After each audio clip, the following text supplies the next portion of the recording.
Hello, everyone, and welcome to Slash Film Daily for Tuesday, August 20th, 2019. On today's episode, we're going to talk about the latest film and TV news. This is Slash Film Editor-in-Chief Peter Sciretta, and joining me on this podcast is Slash Film Senior Writer Ben Pearson.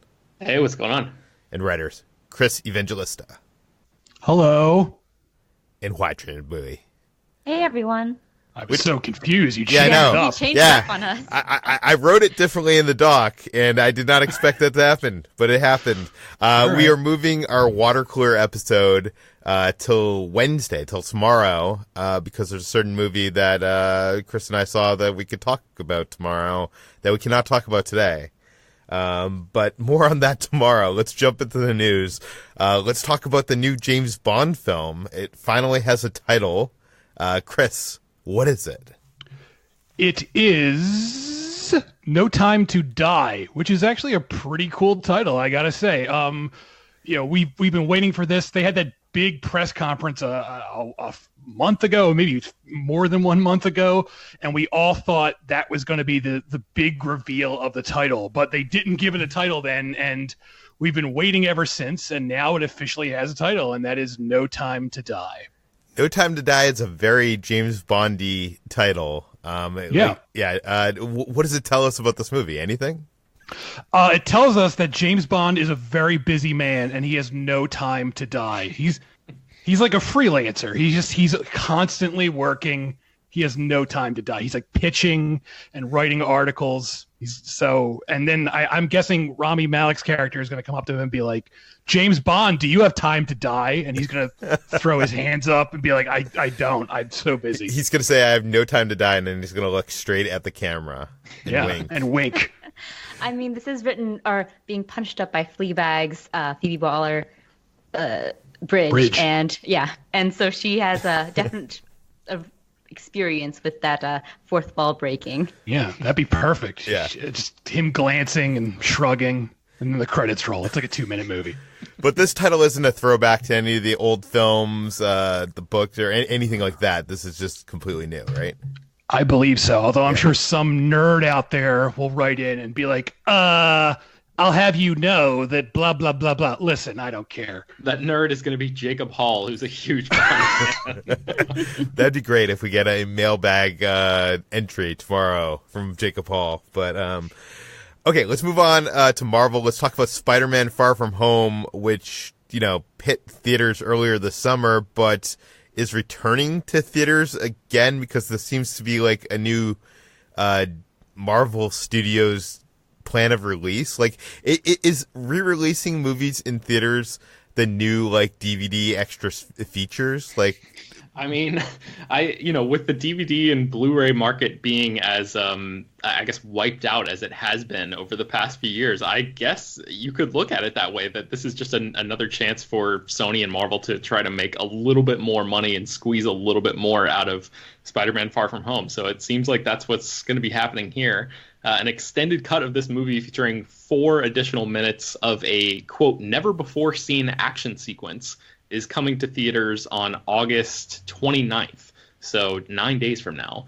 And I guess I'm wondering if part of it is exactly what you just said, Peter, like them just literally trying to squeeze a little bit more money out of this, or if it's in part to sort of celebrate the news that sort of accompanied this, which is that Spider-Man Far From Home is now officially the most the highest grossing movie in Sony Pictures' 95-year history. Like, it topped Skyfall and Jumanji: Welcome to the Jungle. This thing has made $1.1 billion at the global box office.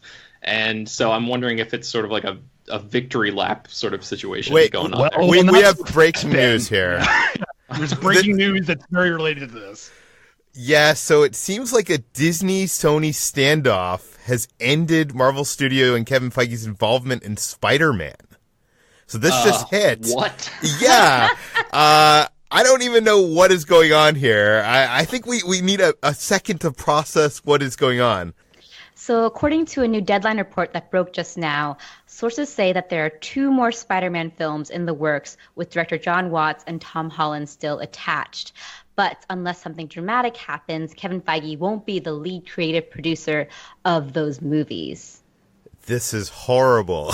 we are living in the worst timeline. I thought this whole thing with Spider-Man hitting $1 billion was supposed to guarantee that Marvel Studios was producing this film. And by the way, two movies. Like, I thought we only knew about one movie. What is? I didn't even know there was a standoff. What is the standoff over? Do we know anything, HT? We really don't. Apparently, sources had told Deadline that Disney's top brass for the past few months have sought new terms for Feige and the Marvel cross-pollination. But because Sony Pictures chief Tom Rothman spoke about possible wider involvement in the Sony-controlled Spider-Man universe, this might have led to this standoff at some point. I'm actually wondering now if the re-release of Spider-Man Far From Home has something to do with this, because perhaps it's part of it, or maybe it's a way to distract from it, but it has not, because this is now happening. Yeah, so Disney asked for the Spider-Man films to be a 50-50 co-financing agreement. That means, I guess, they would make 50% of the profits. Because right now, they're only making, from what we understand, I think the merchandising and the ancillary stuff. Tom Rothman's horrible. He's just horrible. He has horrible ideas. He's a horrible producer. I guess these deals... Yeah, but Peter, Venom... Huh? This Maybe report, this is Venom's fault. I'm trying to read this report as we're talking, and it says from Deadline, it says, I'm told that Kevin Feige lent an unofficial hand with the blockbuster Venom. So, like, I guess Feige helped out in some capacity. No way. The director, what's his name? Ruben Fleischer went on record saying that Feige had no involvement with Venom. So so either he was lying or I don't know. Anyway, Venom, everyone. Oh, and Morbius. That'll be cool. Or whatever it's called. That's what it's called, right? Morbius? Morbius, yep. That's going to be awesome. I'm excited about this news. This is like horrible. This is like the worst. This is the worst case scenario when we were talking about the Sony Marvel universe, right? Like that they just.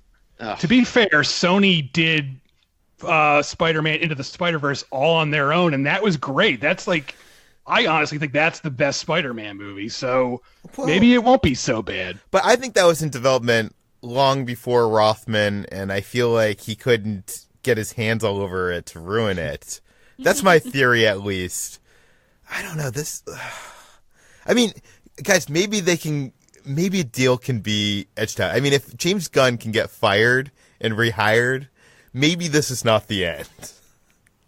It's so funny too, because the Spider-Man movies are so tied into the MCU as they are. I don't know how they're going to spin them off into its own universe without, referencing all of the MCU characters that have appeared before. Happy, for example, played by Jon Favreau, Nick Fury, Vulture, which was also tied to Tony Stark.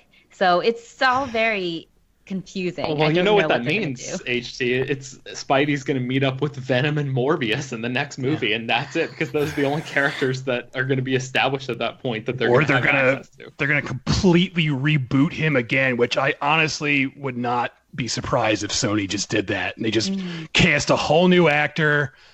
They brought him back to high school. It's going to start all over again. We're stuck in this Sisyphean nightmare that just never ends, just pushing that boulder up the hill. And boulder is Spider-Man. I know you guys aren't into the theme park side of things, but D23 happens later this week, and they're expected to announce their official plans for the Marvel Land that's going to be coming to Disney California Adventure in Disneyland Park or Resort. And I know that, the first ride, which they're building now, is this Spider-Man attraction. And it just seems so weird that they're going to have, like, their big ride in this new Marvel-themed land is going to be on a character that they are not controlling in the films. Like, I don't know. I feel like we have not heard the end of this. I feel like this is... maybe it's a standoff of sorts until one side budges. Well, this says the standoff is over. This is the end of the standoff. Stop crushing my dreams, Chris. I don't.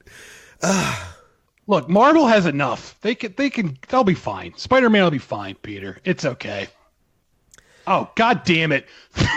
The Matrix 4 is a go with Keanu Reeves just broke as we're recording this. Wait, are you kidding me? Today?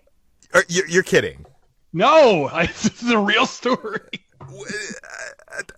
Okay, Chris, what do we know about the Matrix 4 with Keanu Reeves? All right, the Wachowskis are back. Oh, no, so it just says Lana Wachowski is back, and I guess they're not both of them. She's going to write and direct this fourth film. Keanu Reeves is back. Carrie Ann Moss is back. Matrix 4, it's happening. What a weird day this is turning into. Wow. I mean, okay. What do you? I'm like in disbelief here, guys. I think this is a terrible idea. Actually, we don't. It's just I don't think this is a good idea, but we'll see. Matrix 4 comes just in time for its 20th anniversary this year. Yeah. I mean, look, the first Matrix, great movie. Those sequels, I know they have their defenders, but they ain't good. And I just imagine another sequel is not the way to go. But what do I know? Lana has a quote here. Many of the ideas Lily and I explored 20 years ago about our reality are even more relevant now. I'm very happy to have these characters back in my life and grateful for another chance to work with my brilliant friends. Is this surprising? I mean, look, I like working with my friends too, but I'm not going to force America to watch a Matrix sequel to do it. Is this surprising that the Wachowskis aren't going to be back together for this? Do you think that Lily didn't want to be involved? Maybe. I don't know. That is kind of weird. It's kind of like when the Coen brothers, they're splitting up for a new movie. I think it's like Joel is directing a movie on his own. And when that happened, everyone was like, what happened? What happened to the Coen brothers? Maybe they got into a fight. I don't know. It's a bit surprising, but I remember there were reports a few months ago that the Wachowskis had shut down their studio because of internal conflicts between the two of them specifically. Oh, really? Wow, I didn't hear that. Yes. This is a report that I remember. I'm fairly sure that we reported on it, or perhaps we saw it. Are you making this up, HT? I'm not making it up. Yeah, I mean, we tend to, we might not have, because we tend to stay away from the more gossipy kind of like behind the scenes stuff. But this film is being eyed to begin production in the top of 2020. Is there more Matrix story? I'm so confused here, because I thought like the initial reports was like Zach Penn was writing a script and the idea was that Michael B. Jordan was going to play like a young Morpheus, or Morpheus' son or something like that. I do remember the Zach Penn thing. I don't know. I guess that's dead now, which is, fine. Zach Penn isn't that good. I mean, would you rather get this than that, or honestly, I would. I know this is like beating a dead horse at this point, but I would rather get something original again. Like the reason the first Matrix, is so damn cool and still holds up is, and yes, before I go into this, I know the Matrix borrows a lot from anime and other stories, but in theory, it's an original. It's an original movie, and I remember being in the theater when The Matrix first came out, and the audience, that opening scene where Trinity floats in the air. I remember the entire audience like losing their minds, and I want something like that again, where no one knows what's coming, and they don't. I can't. Like, I feel like, when's the last time that happened? I guess like Mad Max Fury Road is like the best example I can think of something blowing everyone's minds that they weren't expecting, but. Even that is like a sequel. I want something new. That's what I want. But I know Hollywood doesn't care about that anymore. So, Peter, a couple other things really quick that are maybe worth mentioning about Matrix 4. Lana Wachowski is writing the script, but she's also writing it with somebody named Alexander Hammond, and I looked that person up, and he is a writer. He wrote something called Love Island, but he's also an actor, and he appeared in Sense8, which is the TV show that the Wachowskis did for Netflix. And then another co-writer on this is David Mitchell, and it doesn't specify in this report which David Mitchell that is. There's a bunch of them out there, but I'm betting it's the David Mitchell who is the author who wrote Cloud Atlas, which is the book that the Wachowskis then turned into a movie several years ago. Yeah. Now that's interesting. I really like David Mitchell. If it's this David Mitchell as an author, his book The Bone Clocks is really excellent. I actually never got to see Cloud Atlas, but that might be the originality that you're looking for, Chris, because he really is quite an original author. Yeah, I mean, look, I love Keanu. I'm sure the minute I see a trailer for this, I'll be like, oh man, I gotta see that. But I'm skeptical. See, this is interesting because usually before the podcast happens, we're able to, digest these news stories, but it's happening as we're recording it. So I feel like you're getting our the evolution of our reaction here, which is interesting. I do think that in our current state of affairs in America and the world, that maybe there's something to be said through the lens of sci-fi and the Matrix. Maybe? Yeah, I mean, sure. I don't disagree with that. But again, I don't know. I'd be a lot more excited if it was like a fresh new thing that no one has, seen before. So Spider-Man Far From Home coming back to theaters, guys. You know what? We had a whole show scheduled. We had things to talk about. But F it. I'm ending it here, guys. this is the episode. Hope. No, the minute you end it, watch some other story is going to break. I feel so defeated by today.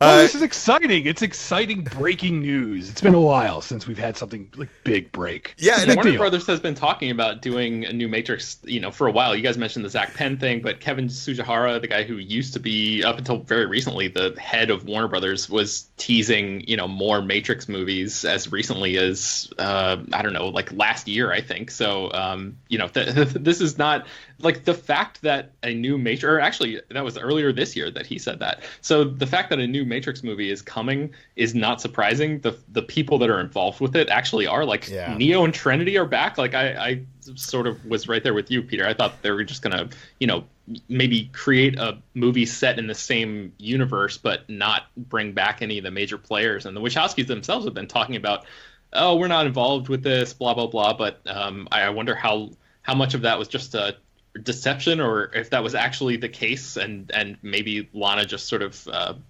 rolled up and said, hey, I actually have an idea about this, and Warner Brothers decided to go with her vision versus the one that maybe was in development alongside it or something. I don't know. Well, it was also interesting a couple weeks back, who was it, Chad, that basically said that the Wachowskis were going to be directing this? Chad Stahelski. Yes, Chad Stahelski. Yeah, he misunderstood a rumor that was floating around, I think, and then people took his word. Do you think that's what it was, or do you think he is friends with them? He's very good friends with them. Do you think he just misspoke and broke that news early? That's possible. Yeah, I guess knowing what we know now, that is possible. Okay, but guys, I am going to really end the podcast here because I feel like the stories that we had to talk about are far less interesting than what we did talk about. So you can find more of the stories. I'll link them in the show notes. I want to get this up quick so people can listen to it. And you can find this podcast, Slash Film Daily, published every weekday on iTunes, Google, Overcast, Spotify, all the popular podcast apps. Please feel free to send your feedback, questions, comments, concerns to us at peter@slashfilm.com. And please head on over to our iTunes page, give us a rating, give us a review, tell your friends, spread the word. We'll see you tomorrow. I really thought you were kidding when you brought up the Matrix. Yeah, I news. thought that too. I thought you were kidding.